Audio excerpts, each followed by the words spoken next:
Assalamualaikum Ustaz. Waalaikumsalam warahmatullahi Kang Jibril. Ustaz, apa kabar? Alhamdulillah Setelah ketemu kita, lagi. iya, setelah kita ngobrol waktu itu di teman ngopi ya. Iya betul. Akhirnya kita betul, ngobrol betul. lagi, tapi sambil ngopi. Boleh. Cuman gini, ada pertanyaan Ustaz tentang ini kan banyak versi tentang bagaimana menyikapi Lailatul Qadar. Iya. Nah, yang menjadi masalah adalah bagaimana kita menentukan atau melihat tanda-tanda dari Lailatul Qadar itu.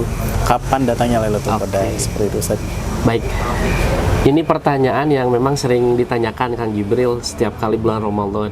Bahkan ini yang menarik nih, ada beberapa orang yang menduga kalau ciri-ciri datangnya Lailatul Qadar itu dengan situasi cuaca yang lebih teduh dan lain-lain.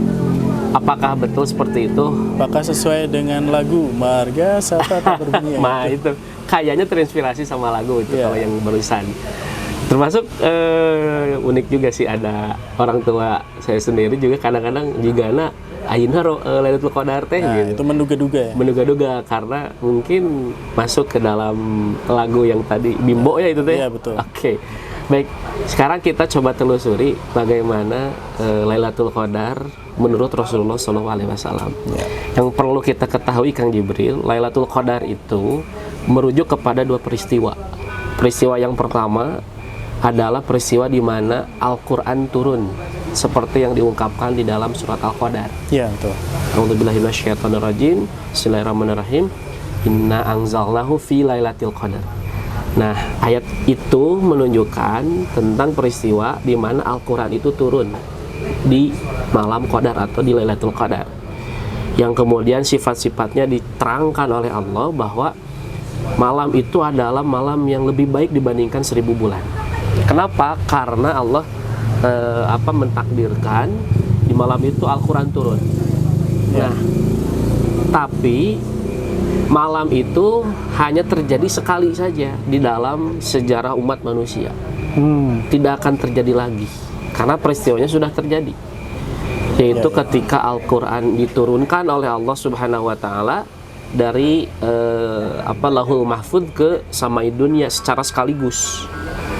Dalam satu buku, maksudnya Dalam satu satu lengkap. bundle ya, satu bundle. Walau alam Apakah buku atau betul, bukan gitu. betul. Tapi lengkap utuh semuanya dari Lauhul Mahfudz ke samai dunia. Jangan-jangan pakai hard disk gitu ya. Walau alam kan ya. Allah kan lebih canggih Iya, gitu. betul.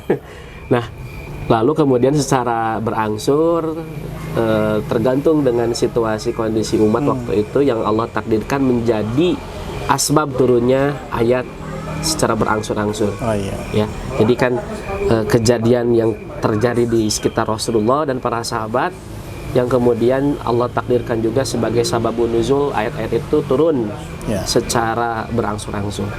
Nah, jadi kalau Lailatul Qadar yang pertama itu hanya terjadi satu kali dan sudah terjadi, tidak akan terjadi lagi untuk yang itu. Dan kita hanya bisa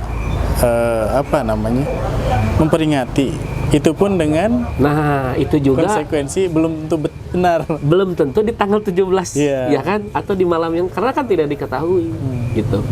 Tidak diketahui kapan turunnya Al-Quran secara utuh itu di malam Qadar atau di Lailatul Qadar itu yang pertama. Nah, tapi yang menjadi motivasi bagi kita Kang Jibril adalah peristiwa yang kedua. Apa itu? Yaitu Lailatul Qadar yang akan terjadi di setiap bulan. Nah, suatu ketika Rasulullah SAW ini pernah ditanya oleh salah seorang sahabat, dan salah satu pertanyaannya itu tentang Lailatul Qadar.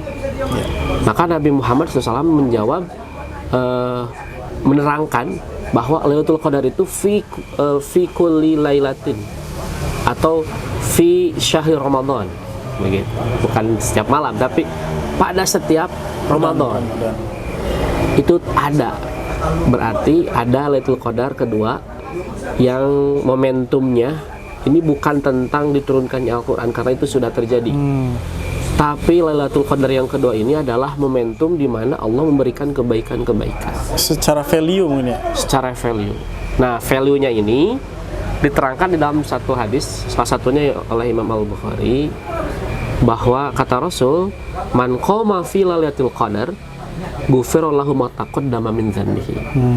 Barang siapa yang sholat tarawih pada yang sholat tarawihnya itu bertepatan dengan Di malam Lailatul Qadar, maka udah pasti itu dosa-dosa ke belakang diampuni. Nah, itu yang dimaksud Lailatul Qadar yang setiap tahun di bulan Ramadan itu ada. Oke. Yang insya Allah kita akan ketemu. Tapi kan tadi pertanyaannya Kapan? kapan? Ya. Nah, gini. Tepatnya kapan? Apakah setiap malamnya atau hanya satu malam saja gitu? Nah, betul. Mengenai kapan turunnya, datangnya Lailatul Qadar, memang sepanjang hadis di mana Rasulullah SAW menjelaskan tentang Lailatul Qadar yang kedua itu, ini Rasulullah SAW tidak pernah memberitahu kapan datangnya. Jadi beberapa hadis ada yang menerangkan bahwa Lailatul Qadar itu turun fi ashril awakhiri fi Ramadan. 10 hari terakhir. 10 hari terakhir bulan Ramadan. Nah, ada juga yang mengatakan, kata Nabi, faltamisuha, carilah Lailatul Qadar itu pada malam ke-7 terakhir, malam ke-5 dan ke-3. Pokoknya bagian dari 10 hari terakhir bulan Ramadan. Jadi memang Rasulullah SAW tidak secara spesifik memberikan kisi-kisi, pokoknya di tanggal sekian, di malam kesekian, tidak ada. Oke.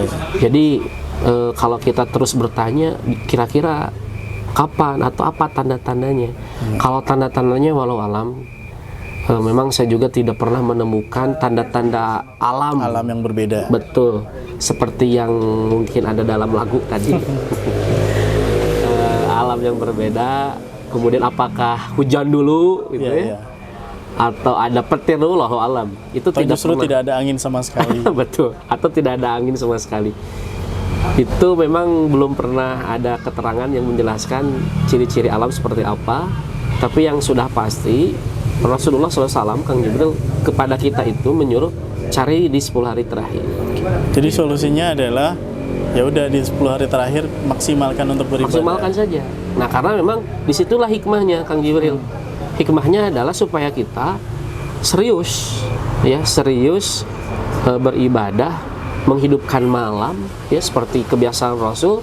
Kalau masuk 10 hari terakhir Ramadan itu syadda mizarahu wa aiqadha ahlahu wa ahya lailahu, mengencangkan ikatan sarung, kemudian membangunkan keluarganya, lalu menghidupkan malam-malam.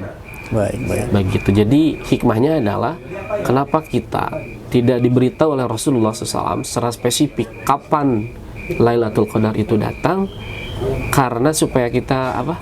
Ada keseriusan dalam beribadah. Keseriusan di dalam beribadah. Jadi nggak pilih-pilih hari ya? Betul. Baik. Terima kasih Ustadz sudah terjawab.